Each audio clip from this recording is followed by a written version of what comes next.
अस्सलामुअलैकुम and welcome.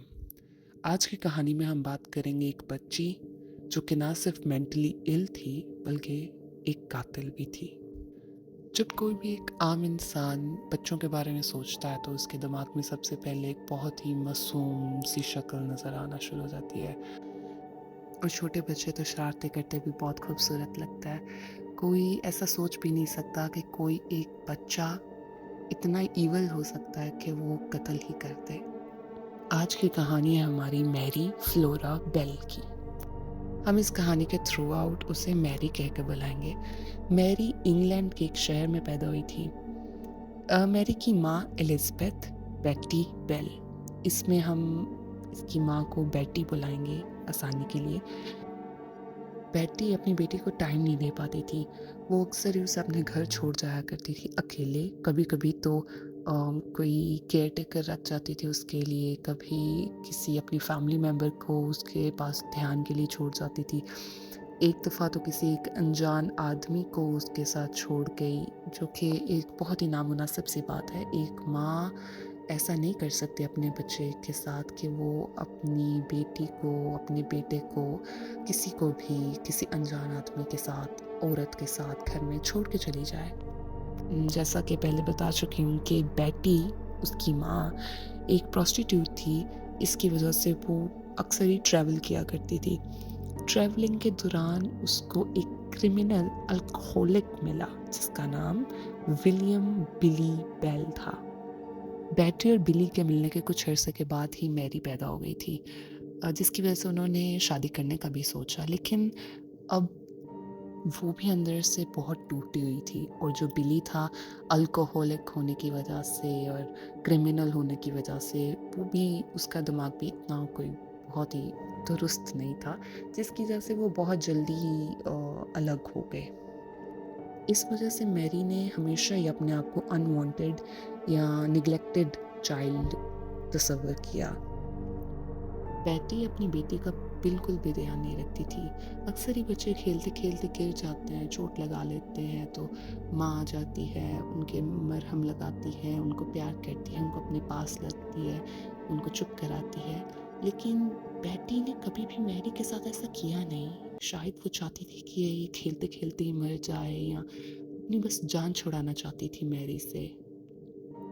यहाँ तक कि मैरी की आंटी ईसा ने बताया कि मैरी जब 3 साल की थी 1960 में, बेल ने मैरी को खिड़की से बाहर फेंक दिया था, जिसकी वजह से मौजज़ाना तौर पर मैरी बच तो गई थी, लेकिन उसके सर पर काफ़ी ज़्यादा चोटें आई थी। बेटी ने अपनी स्लीपिंग पिल्स भी मैरी को खिलाने की कोशिश की थी काफ़ी दफ़ा। एक दफ़ा तो ऐसा हुआ कि बेटी ने अपनी बेटी मैरी को किसी अनस्टेबल औरत को दे दिया, वो भी सिर्फ पैसों के लिए। जब बेटी घर आई तो बेटी की बड़ी बहन कैथरीन ने पूछा कि ना मैरी कहाँ पर है? तो पहले तो बेटी ने नहीं बताया, लेकिन काफ़ी ज़्यादा इसरार करने के बाद उसने बताया कि किस तरह उसने एक ट्रेन स्टेशन पे जाके एक मेंटली अनस्टेबल औरत को उसको बेच दिया है। कैथरीन वापस ट्रेन स्टेशन पे गई, उसने किसी तरीके से उस औरत का पता लगाया, वो उसके घर पहुंची। वहाँ जाकर उसने बेटी की सारी हालत बताई कि वो भी मेंटली अनस्टेबल है, और बहुत मुश्किल से कैथरीन अपनी भांजी को घर लेकर आई थी। बेटी इतनी मेंटली अनस्टेबल थी कि जब मैरी 5 साल की थी तो बेटी अपने क्लाइंट्स को अपनी बेटी दिखाती थी कि इसको असॉल्ट किया जाए या पैसों के लिए सिर्फ। जो मैरी है उसका बिहेवियर बहुत ही अजीब हो गया था। उसको मूड स्विंग्स आना शुरू हो गए थे, स्कूल हो या घर, वो बिल्कुल ही अजीब तरीके का बिहेव करना शुरू हो गई थी। वो दिमागी तौर पर और नॉर्मल बच्चों से बहुत अलग हो चुकी थी। इतनी अलग हो चुकी थी कि वो 9 साल तक अपना बिस्तर गीला किया करती थी। और कहा जाता है कि जो इतना बड़ी एज के बाद भी अपना बिस्तर गीला करता है, उनको मेंटली अनस्टेबल कहा जाता है। उसकी अक्सर ही स्कूल से शिकायत आया करती थी कि ये खेलते वक़्त बच्चों का गला दबाने की कोशिश करती है। इसकी वजह से उसके कोई दोस्त भी नहीं थे। तो वो स्कूल में भी अकेली थी और घर में भी अकेली थी। लेकिन मैरी की एक दोस्त थी, नॉर्मा जॉयस बेल, जो कि उसकी नेबर भी थी। Norma Joyce Bell surname same है, लेकिन ये आपस में रिलेटेड बिल्कुल भी नहीं है। 11 मई 1968 एक 3 साल का बच्चा रोड के करीब बहुत ही ज़ख्मी हालत में पड़ा हुआ था। कुछ लोगों ने जब उसको उठाकर अस्पताल लेकर गए तो पूछगिछ की गई, क्योंकि बच्चे को किसी ने 7 फुट की बुलंदी से पुश किया था और पुश करने से पहले उसका गला दबाने की भी कोशिश की थी। जब नॉर्मा और मैरी से इस बात के बारे में पूछा गया तो उन दोनों ने इनकार कर दिया। वो कहने लगी कि ये बच्चा उन्हें रोड के किनारे पर मिला तो इन्होंने सिर्फ उसे रास्ता बताया था, वो रास्ते के बारे में पूछ रहा था। लेकिन जब उस बच्चे को होश आया तो उसने बताया कि मैरी ने ये कहा था, What happens if you choke someone? Do they die? यानी क्या होता है जब आप किसी का गला दबाते हो, क्या वो मर जाते हैं? ऐसी बात किसी बच्चे के मुंह से सुनना अपने आप में ही बहुत खौफनाक चीज़ है। पुलिस ने लोकल अथॉरिटीज़ को और स्कूल को भी वार्न कर दिया था कि आप इस बच्चे पे स्पेशल नज़र रखें, क्योंकि हमें अंदेशा है। बच्चे ने भी बताया कि इसने ऐसा कहा और ऐसा करने की कोशिश की है। क्योंकि पुलिस स्ट्रॉन्ग एक्यूजेशन होने के बावजूद भी उसको कुछ कह नहीं सकती थी, क्योंकि एक तो वो बहुत छोटी थी, तो इसलिए उसको सिर्फ वार्निंग देकर जाने दिया। ये मैरी का फर्स्ट अटेम्प्ट था पब्लिकली अपना गुस्सा दिखाने का। अगर उस टाइम कोई एक्शन लिया जाता पुलिस की तरफ से तो शायद कोई भी जान इस दुनिया से ना जाती उस वक़्त। 25 मई 1968 उसी साल उसी महीने, लेकिन सिर्फ 14 दिन के बाद एक बहुत ही शरारती लेकिन बहुत खूबसूरत बच्चा जिसका नाम मार्टिन ब्राउन था। जहाँ पे ये सारे रहते थे ना, वहाँ पे नज़दीक ही एक कंस्ट्रक्शन बिल्डिंग थी जो कि अभी तामीर नहीं हुई थी और वो तामीर हो भी नहीं रही थी, तो वो खाली पड़ी रहती थी। अक्सर ही बच्चे वहाँ खेलने कूदने जाया करते थे और माँ बाप भी उनको मना नहीं किया करते थे। सब बच्चे इकट्ठे खेलते, रात को वापस आ जाया करते थे।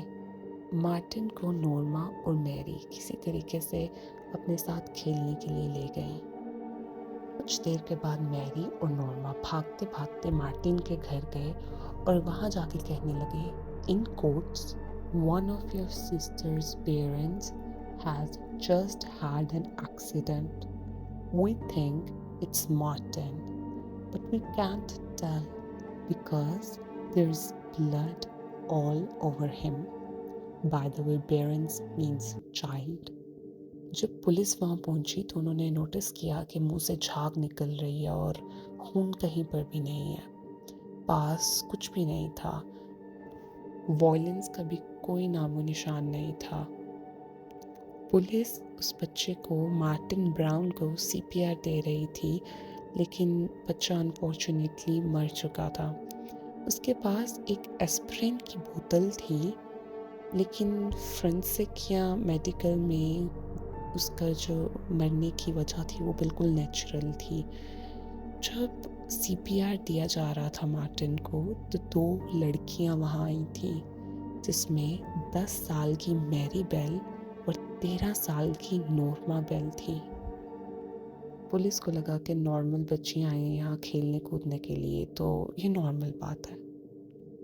पुलिस ने एंड पर ये नतीजा निकाला कि कंस्ट्रक्शन साइट पे खेलते खेलते मार्टिन मर गया किसी तरीके से, जो कि बिल्कुल सेंस नहीं बनती, क्योंकि उसको चोक किया गया था और उसके मुंह से झाग निकल रही थी।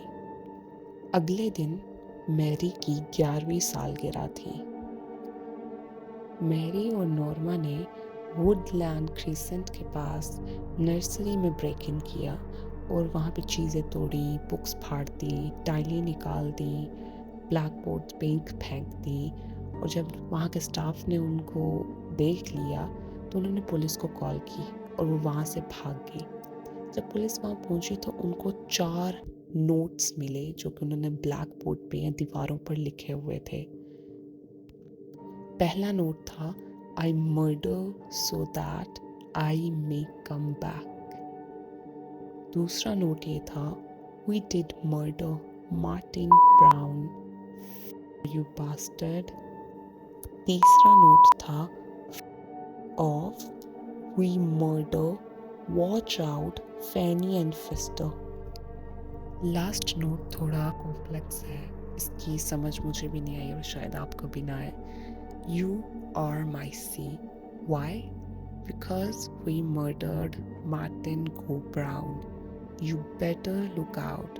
Their murder is about by Fanny and Adolf. So you screws. Police ने इसे एज अ प्रैंक समझकर रफा दफा कर दिया. 2 दिन के बाद मार्टिन अपने कॉफिन में मौजूद था. मैरी और नॉर्मा मार्टिन के घर गई और जाके उसकी मामा से कहती हैं कि हमें मार्टिन से मिलना है. मार्टिन की मामा ने कहा कि आप उससे अभी नहीं मिल सकती, ये सोचते हुए कि शायद छोटी बच्चियां हैं और उन्हें नहीं पता कि मार्टिन के साथ क्या हो चुका है. ये सुनने के बाद मैरी ने कहा, oh I know he is dead, I just want to see him in his coffin. ये सिर्फ 11 साल की बच्ची कह रही है. अब यकीन नहीं कर सकते 11 साल की बच्ची एक ऐसा काम या ऐसे अल्फाज भी बोल सकती है. और ये यहीं पे स्टॉप नहीं हुई. एक और बच्चा 31 जुलाई 1968, ब्रायन 3 साल का बच्चा जो कि अपनी बहन और भाई के साथ घर के बाहर खेल रहा था. मैरी और नॉर्मा आए. ब्रायन जो था वो मैरी और नॉर्मा के साथ बाहर खेलना शुरू हो गया और उसके पेरेंट्स ने भी कुछ नहीं कहा. शाम हो गई और ब्रायन घर में नहीं आया था तो उसके पेरेंट्स ज़्यादा परेशान हो गए उसके बारे में और मोहल्ले वालों को बताया और मोहल्ले वालों ने सर्च पार्टी बनाई और वो ब्रायन को ढूंढने के लिए मोहल्ले में निकल गए हर जगह जहाँ पे वो जा सकता था. लोकल्स को काफ़ी ज़्यादा ढूंढने के बाद ब्रायन की डेड बॉडी मिली. पुलिस को जब बुलाया गया तो पुलिस ने ये कहा कि किसी ने ब्रायन को मारने के बाद छुपाने की कोशिश की है क्योंकि उसके ऊपर घास फूस पड़ी हुई थी जो कि बहुत पुअर जॉब थी.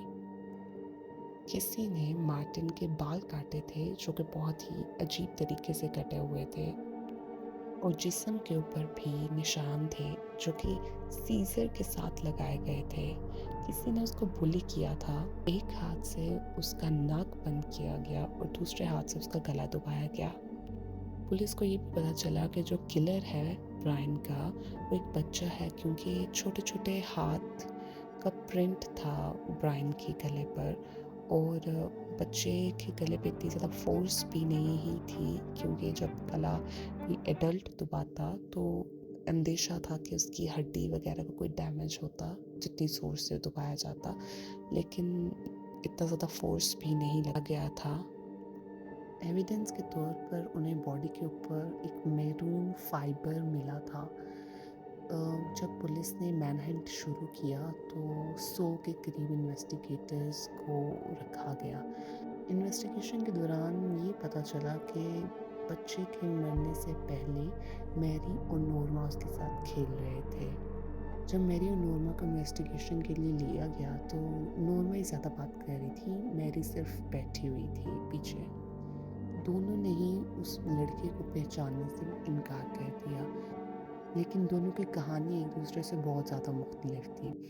मैरी ने कहा कि एक 8 साल का बच्चे को उसने ब्रायन के साथ खेलते हुए देखा है. उसने ये भी देखा कि उसने ब्रायन को मारा और फिर उसको घास फूस के अंदर कवर करने की कोशिश की और फिर उसके पास एक सीजर भी थी.